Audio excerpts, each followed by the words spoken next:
पुढची बातमी वसई विरारमध्ये पूरस्थितीवर पालकमंत्र्यांनी धक्कादायक कबुली दिली आहे। वसई विरारमध्ये मोठ्या प्रमाणावर अनधिकृत बांधकामं आहेत असं गणेश नाईक यांनी म्हटलेलं आहे।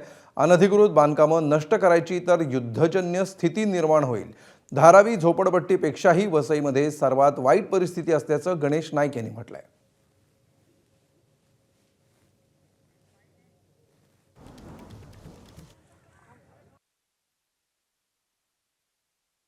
वसई महानगरपालिका म्हणजे वसई विरारमध्ये आतले अंतर्गत भूमिगत ड्रेनेज नाहीत।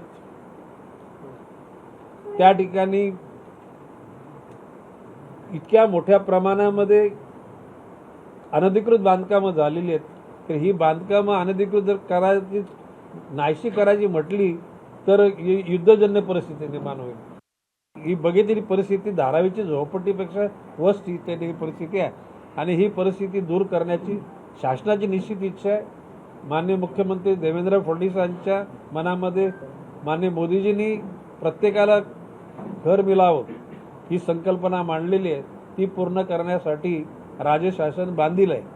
आणि आता ह्या परिस्थितीमध्ये मला सांगायला आनंद वाटतो, म्हणजे की तुम्ही म्हणाल का या अशा परिस्थितीत तुम्हाला आनंद का वाटतो? आनंद यासाठी वाटतो की सगळ्या शासकीय यंत्रणा अतिशय दिवस रात्र झटले। आता या परिस्थितीत ही काय कोणाच्या एका मुलं आलेली नाही, याला जबाबदार महापालिका एकटी नाही, याला जबाबदार नगरसेवक नाहीत, त्याला आमदार ही फार कालखंडापासून निर्माण झालेली परिस्थिती। परंतु या परिस्थितीवर मात निश्चितपणे आपल्याला करायची आहे आणि तुमच्या सगळ्यांच्या सदिच्छेनं साधारण 15 मी आता माननीय आयुक्त पृथ्वीराज महोदयांना आणि जाखड मॅडमना पण सांगितलं की तुम्ही एकत्र बसा, सर्व अधिकाऱ्यांचा समावेश करून उच्चस्तरीय त्या ठिकाणी बैठक घेऊन या वसई शहराला एक चांगला आकार देण्याचा निश्चितपणे विचार आहे।